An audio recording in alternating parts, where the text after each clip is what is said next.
Hi అందరికీ. అందరూ ఎలా ఉన్నారు? నేనైతే చాలా బాగున్నాను. మీరు బాగుండాలని మనస్ఫూర్తిగా కోరుకుంటున్నాను. ఇది 22nd రోజు చేసిన వ్లాగు. ఈ వ్లాగ్ అయితే నేను 24కే అప్‌లోడ్ చేయాలి. అయితే 24, 25 2 డేస్ అయితే నాకు కేక్ ఆర్డర్స్ ఉన్నాయి. ఆ కేక్స్ చేయడంతోనే ఇంకా డే మొత్తం వాటి చుట్టే అయిపోయింది.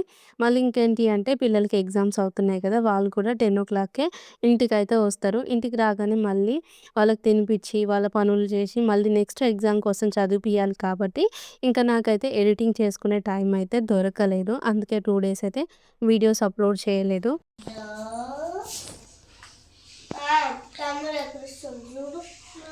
మా విషమ్మ, మా కన్నయ్య ఎంత good boy, good girls. Morning లేవగానే రేపు ఎగ్జామ్ అని చెప్పేసి మంచిగా ప్రాక్టీస్ అయితే చేస్తుండ్రు.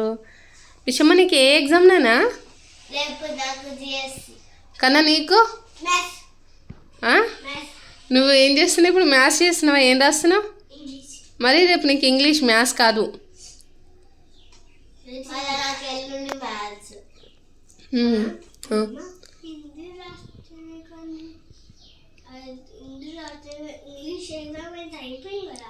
ఇంగ్లీష్ నీకు ఓరల్ అయిపోయింది నాన్న, రైటింగ్ అయిపోలే కదా. ఓరల్ ఎగ్జామ్ అయితే కంప్లీట్ అయింది.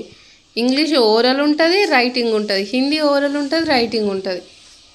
23 నుంచి పిల్లలకైతే ఎగ్జామ్స్ స్టార్ట్ అయినాయి కదా! ఆ రోజు 22nd రోజు మార్నింగ్ 7కే పిల్లలిద్దరిని చదివిస్తున్నాను.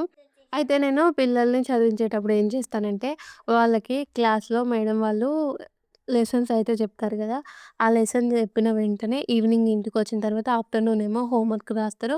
నైట్ ఏమో లెసన్ అనేది చదివి వాళ్ళకి ఎక్స్‌ప్లెయిన్ చేసి, మళ్ళీ ఆ లెసన్‌లో ఓరల్ క్వెషన్స్ అడిగిన తర్వాత మళ్ళా మేడం రాయించిన questions, filling the blanks, match the following, choose the correct answers, ఇవన్నీ ఉంటాయి కదా! అవన్నీ నేను అప్పుడే ప్రాక్టీస్ చేయిస్తాను. అప్పుడు ఇంకా వాళ్ళకి ఆ లెసన్ మొత్తం వచ్చేస్తది. ఎప్పుడు అడిగినా సరే వాళ్ళైతే టక టక చెప్తూ ఉంటారు. ఇక నేను ఈ ఎగ్జామ్స్ టైమ్‌లో ఏం చేస్తానంటే, వాటికి సంబంధించి కొన్ని క్వెషన్ పేపర్స్ అయితే చేస్తాను. అవి వాళ్ళకిస్తే నేను ఇంట్లో పని చేసుకుంటే వాళ్ళు ఎగ్జామ్ రాసి నాకిస్తే నేను వాటిని కరెక్షన్ చేస్తూ ఉంటాను.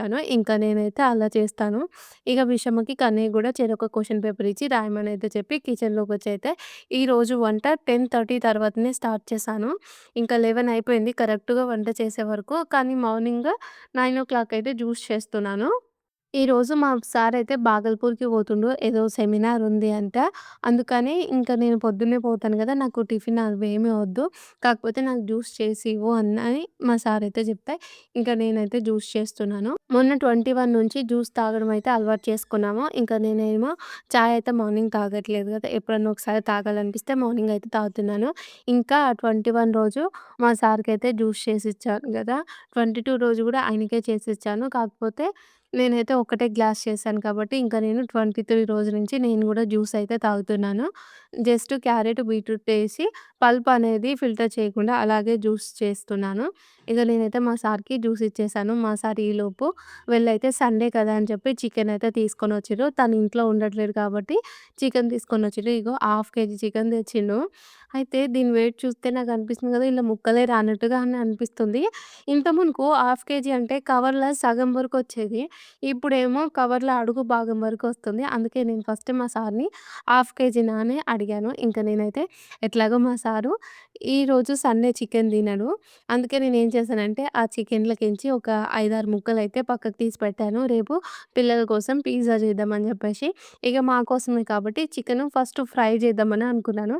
మళ్ళా ఫ్రై చేసిననుకో మళ్ళా అన్నంలోకి కలవాలి అని చెప్పేసి కూరనే గానీ కొంచెం దగ్గరకు వండుదామని చెప్పేసి ఆనియన్స్ అయితే చాప్ చేస్తున్నాను. ఈలోగా నేను మా సార్‌తో మాట్లాడుతున్నాను. ఇట్లా బాగల్పూర్‌కి ఎప్పుడన్నా లేట్‌గా గిట్లా పోయేది ఉంటే నాకు కొంచెం ముందురోజు చెప్పు. మొత్తమే అంటోళ్ళని మర్చిపోతే ఎట్లా? ఎంత చేసిండ్రు మన పిల్లలు ఇద్దరిని పెద్ద చేసిండ్రు.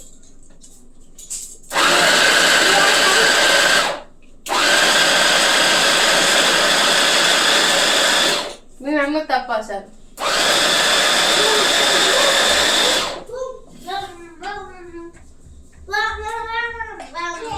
పొద్దుగా ఈ అంకులు ఏమంటున్నా అనుకున్నావు? మీ తలగబెట్టుకున్నావు కదా చెత్త, మోర్ల చెత్త అంతా మాది కూడా తలగబెట్టి రాదంటుండు. ఆయన పక్క అటుగా మోర్ లేదు.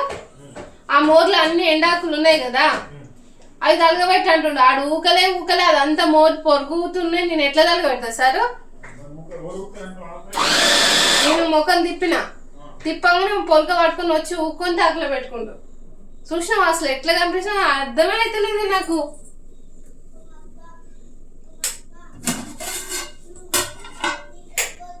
అదే నేను ఆకులు అన్ని కుప్ప నూకినరా, ఒక అగ్గిపుల్లనే కదా వేసేది. నువ్వు ఎట్లాగో నీ కాడ మంట పెడుతున్నావు కదా, మా దాంట్లో కూడా ఒక అగ్గిపుల్ల ముట్టి చెయ్యి అంటే అది వేరే ఉంటది.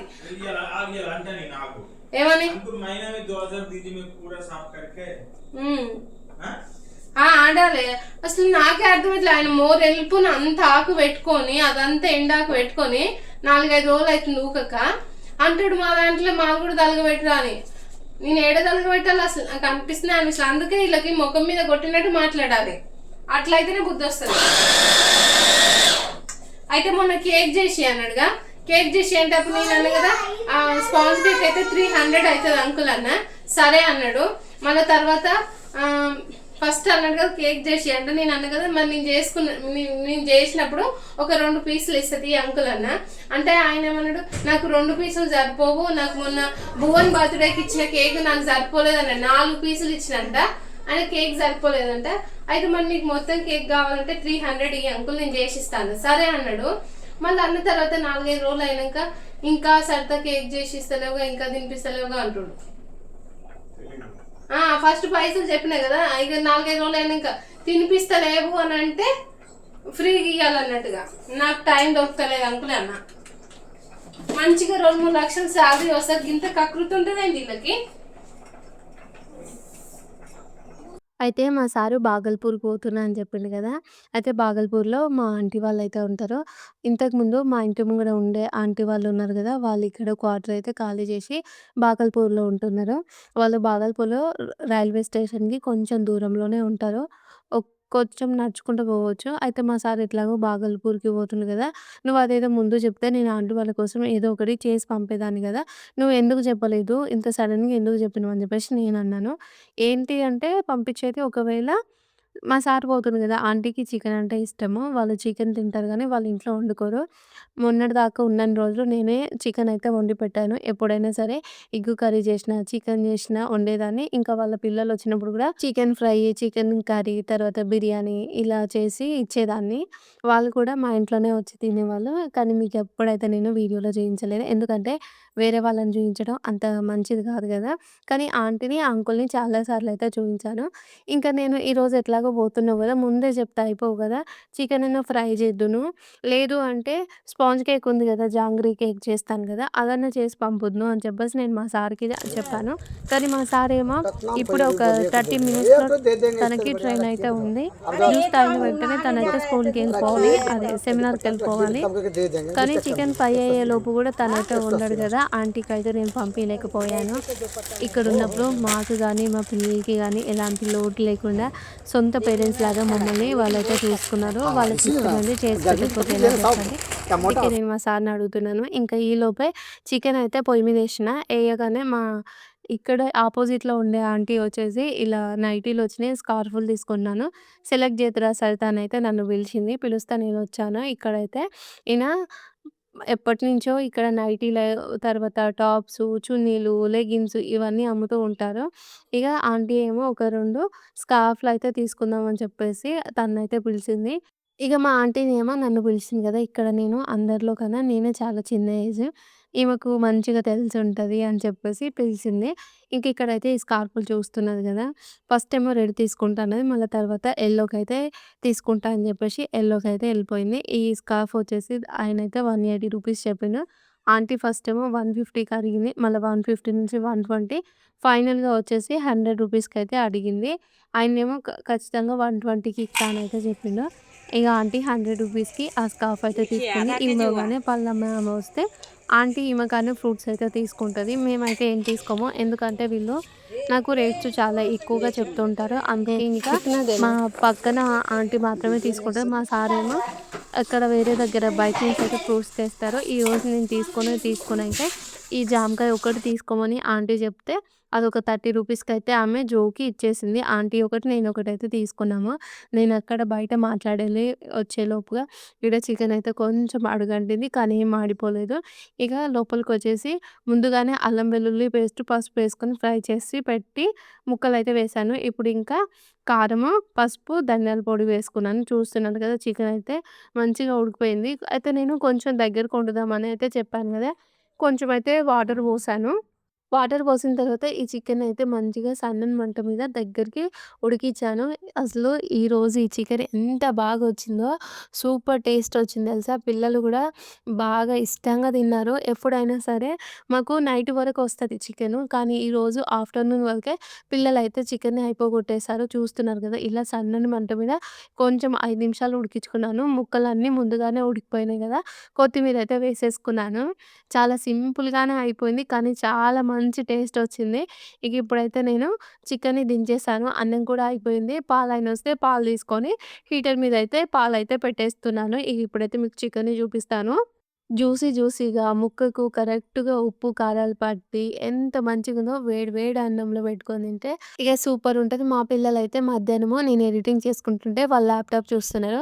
అప్పుడు వాళ్ళకి మళ్ళీ అన్నం పెట్టాను. అన్నం పెడితే ఇక వాళ్ళు అన్నం అయిపోయిన తర్వాత ముక్కలేసుకొని తినేసారు. నైట్ వరకు ఒక్క ముక్క మిగలలేదు. మొత్తం గ్రేవీనే ఉండిపోయింది. తీసుకుంటావా?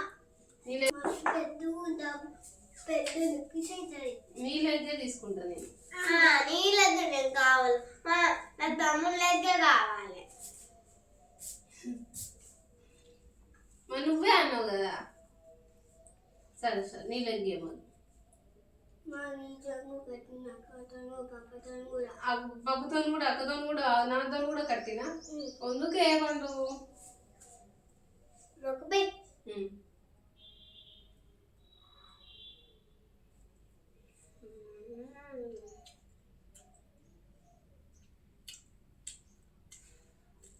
పండు నచ్చింది కన్నయ్య. మమ్మీ ఫ్రెండ్ ఉండవా? మరి నువ్వే అన్నావు కదా నా లెగ్ తీసుకుంటావా అని. అప్పుడు నేనేమన్నా నీ లెగ్ తీసుకుంటాను, నువ్వేమన్నావు పప్ప లెగ్ తీసుకుంటాను. పప్ప లెగ్ తీసుకుంటే ఎక్కువ కూర అవుతుంది, నీ లెగ్ తీసుకుంటే తక్కువ కూర అవుతుంది. అందుకని నీదన్నా. మరి నువ్వే చెప్పిన లెగ్ ప్లాన్ అవ్వదు నీదే కదా. లెగ్ తీసుకోమనే ప్లాను చక్క ముక్కలు పెట్టుకో. ఏం తీసుకో పో పో వద్దైతే పో.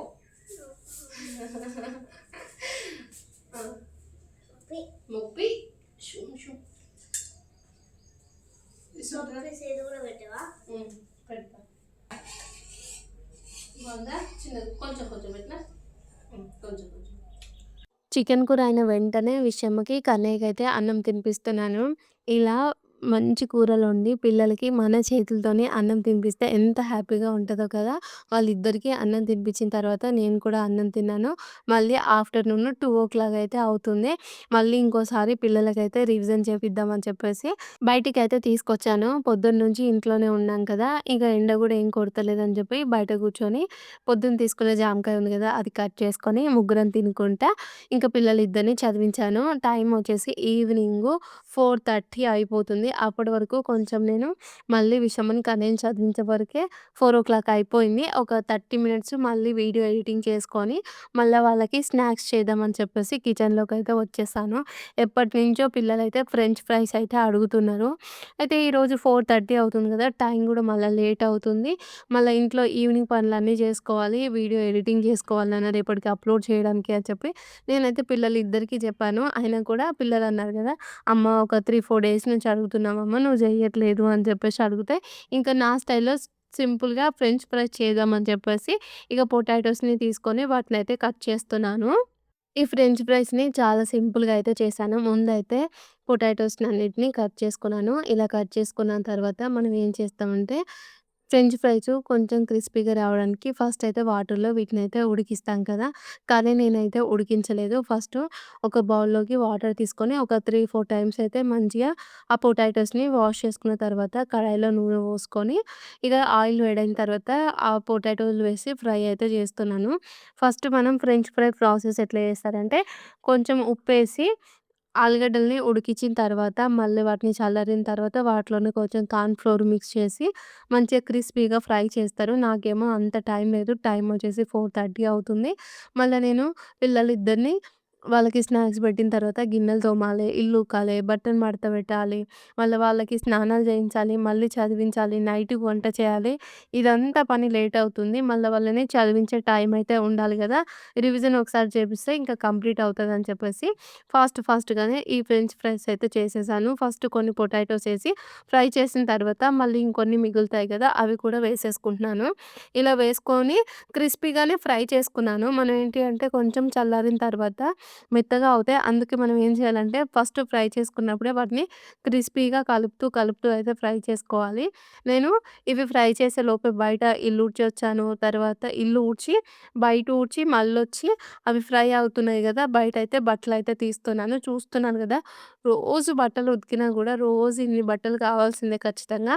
నేనేమో బయట బట్టలు తీస్తున్నాను గదా! మా పక్కన మేడమొచ్చి, "ఇక్కడ రోజు ఎవరు ఇంటి ముంగడ బట్టలున్నా లేకపోయినా గూడా మీ ఇంటి ముంగడ ఖచ్చితంగా బట్టలుంటాయి. అసలు ఎన్ని సార్లు ఇప్పుతారు ఈ బట్టలు రోజుకి" అని జెప్పేసి అడుగుతూ ఉంటే, ఇక నాకైతే బాగా నవ్వొచ్చేసింది. ఇంక బట్టలైతే లోపలికి తీసుకొచ్చి ఆ బెడ్ పైనైతే వేసి ఇంకా బయట ఊడ్చేస్తున్నాను. ఇక సమ్మర్ వచ్చేసిందిగా మస్తు ఆకులు రాలుతాయి. రోజు ఊకి ఆకులన్నిటిని మంచిగా కాలబెట్టాల్సిందే. ఇగో ఇదంతా ఊకేయాలి. ఈ ఊకడానికి ఒక 30 మినిట్స్ టైం అయితే పడతదని చెప్తున్నా గదా! ఇగ ఇప్పుడు నేను బయట ఊకిన తర్వాత ఆకులన్నీ ఒక సైడ్‌కైతే ఇప్పుడు కుప్ప చేసి మార్నింగ్ అయితే తగలబెట్టేస్తాను.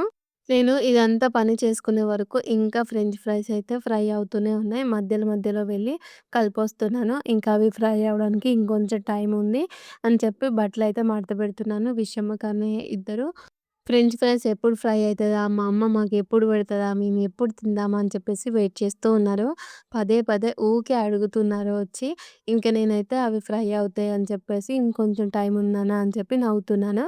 ఇంకా బట్టలన్నీ మడతపెట్టాను. ఈలోపే మంచిగా ఫ్రెంచ్ ఫ్రైస్ అన్నీ క్రిస్పీగా ఫ్రై అయిపోయినాయి. ఇందాక ఫస్ట్ నేను ఫ్రై చేసుకోవడానికి పక్కన తీశాను గూడా. వాటిని గూడా కడాయిలో వేసి ఇలా క్రిస్పీగా ఫ్రై చేశాను. ఇక చూస్తున్నారు గదా! చాలా సింపుల్‌గానే చేసేసాను. ఇక పిల్లలకి ఎట్లాగో అవి స్నాక్స్ పెడుతున్నాను గదా! నా కోసం అయితే చాయ్ పెట్టుకుంటున్నాను. నేను మార్నింగ్ అయితే చాయ్ తాగట్లేదు గానీ ఈవినింగ్ తాగుతున్నాను. ఇక చాయ్ కూడా పెట్టిన తర్వాత ఈ ఫ్రెంచ్ ఫ్రైలో కొంచెం ఉప్పు, కొంచెం మళ్ళా కారము, మళ్ళీ తర్వాత వచ్చేసి చాట్ మసాలా అయితే వేశాను. కార్న్‌ఫ్లోర్ వేయకున్నా గూడా చాలా క్రిస్పీగా వచ్చినాయి. ఫ్రై అవ్వడానికైతే చాలా టైమే పట్టింది. మధ్యలో కలుపుతూ అయితే ఫ్రై చేశాను. గ్యాస్ మీద చేస్తే ఇంత టైం అయితే పట్టకపోతుండే. ఇక పిల్లలకి ఇష్టమైన ఫ్రెంచ్ ఫ్రైస్ అయితే చేసిచ్చాను. వాళ్ళు కూడా చాలా హ్యాపీగా ఫీల్ అయ్యారు. ఇంకా ఆ మసాలా వేసుకున్న తర్వాత అంతా ఇలా కలిపేసుకొని మా పిల్లలనైతే ఊరిస్తూ ఉన్నాను. మంచిగా రెడీ అయినాయి క్రిస్పీగా ఉన్నాయని చెప్పేసి. ఇంకా వాళ్ళైతే తినడానికి వెయిట్ చేస్తున్నారు. ఈలోగా చాయ్ గూడా అయింది గదా! పిల్లలిద్దరికీ ఫ్రెంచ్ ఫ్రైస్ ఇచ్చి నేను గూడా కొద్దిసేపు రిలాక్స్‌గా కూర్చొని చాయ్ తాగుదామని చెప్పేసి చాయ్ అయితే పోసుకున్నాను. आप लोग का टाइम आया है. వావ్ దీనైతే మనం సాస్తో తినచ్చు. ఎర్రగేయాలి అల్లేసుకో. మా ఫ్రెంచ్ ఫ్రై బాగుంది. ఎట్లుంది? మంచిగా ఆ? మంచిగా ఉంది. మంచిగుందా? ఓకేనా? ఓకే మంచిగా ఉంది. నచ్చిందా? ఆ టీషర్ట్ లూజ్ అయింది. అందుకే నేను వేసుకోకున్నాను. అంటే కొత్తది మమ్మీ ఎప్పుడు వేసుకోలేదని ఆ టీషర్ట్ వేసుకుంటుంది. అది ఎంత లూజ్ అయింది చూడు. అది నువ్వు వేసుకోవడానికి ఇంకా 2-3 ఇయర్స్ కావాలన్న 2 ఇయర్స్ కావాలి. అప్పుడైతే నీకు అది మంచిగా ఉంటుంది టైట్గా. టైట్గా ఉంటుంది నాకు లూజ్గా ఉంటాను. అన్నీ ఇక జంపిష్ పెట్టాలా? జంపిష్ పెట్టాలా ఇప్పుడే? సరే తిను నాన్న తొందరగా మళ్ళీ చదువుకుందాం ఇంకా. ఎగ్జామ్స్ అప్పుడు వాకింగ్ టైం వేస్ట్ ఉంటుందా కన్నా? నువ్వే చెప్పు. ఉంటుందా? రోజు ఇట్లనే ఏదైనా స్నాక్స్ చేసి పెడతా. ఈవినింగ్ కాలు చేతులు కడుక్కున్నాక తిని మళ్ళీ చదువుకోవడమే. ఓకే, టైం వేస్ట్ చేసే పనులు మనకొద్దు. అవునా కదా విషయం? తిను రిగా. ఇగ పిల్లలైతే ఫ్రెంచ్ ఫ్రైస్ తిన్న తర్వాత మళ్ళీ కొద్దిసేపయితే చదివించాను. నైట్ 7:30కి మా సారయితే బాగల్పూర్ నుంచి ఇంటికొచ్చారు. వస్తూ ఏం తీసుకొచ్చారో చూడండి. ఈ బెడ్‌షీట్ అయితే తీసుకొచ్చారు. ఇది సింగిల్ బెడ్‌షీట్ తీసుకొచ్చారు. బాగల్పూర్ నుంచంట ఎంతో 800, 900 అనైతే చెప్పిర్రు. పిల్లలకి పాప్‌కార్న్ చేస్తాను గదా! అందుకే ఆ మొక్కజొన్నవైతే తీసుకొనొచ్చిర్రు గింజలు. వాటితోనే పాప్‌కార్న్ అయితే చేస్తాము. ఇగ చూస్తున్నారు గదా! బాగల్పూర్ నుంచి బెండకాయలు తీసుకొనొచ్చిర్రు. ఈడ కహల్గాన్‌లో బెండకాయలు దొరుకుతలేవు. అవి రూ. 160కేమో కిలో అంట. తర్వాతొచ్చేసి బనానాలు. నాకు నెక్స్ట్ డే రోజు మనకు స్ట్రాబెర్రీ ఫ్లేవర్ కేక్ ఆర్డర్ ఉంది అని చెప్పేసి స్ట్రాబెర్రీస్ అయితే తీసుకొనొచ్చిండ్రు. నేను 24థ్ రోజు చేసిన కేక్‌కి ఫిల్లింగ్ అయితే స్ట్రాబెర్రీ ఫ్రూట్స్ అయితే యూజ్ చేశాను. కేక్ అయితే చాలా బాగా వచ్చింది. మీకు కనిపిస్తున్న డాల్ కేక్ ఉంది గదా! ఇది నేను 24థ్ రోజైతే ఈ కేక్ చేశాను. చాలా బాగా వచ్చిందని నేను అనుకుంటున్నాను. మరి మీకు నచ్చిందో లేదో గూడా కామెంట్ చేసి అయితే చెప్పుర్రి. 25థ్ రోజేమో ఈ స్పాంజ్ కేక్ అయితే చేశాను. మరి ఈ 2 కేక్స్ ఎలా ఉన్నాయో కామెంట్ చేసి చెప్పుర్రి. వీడియో నచ్చితే లైక్ చేసి మన ఛానెల్‌ని సబ్స్క్రైబ్ చేయండి. ఓకే ఫ్రెండ్స్, బాయ్ మరి. Good night.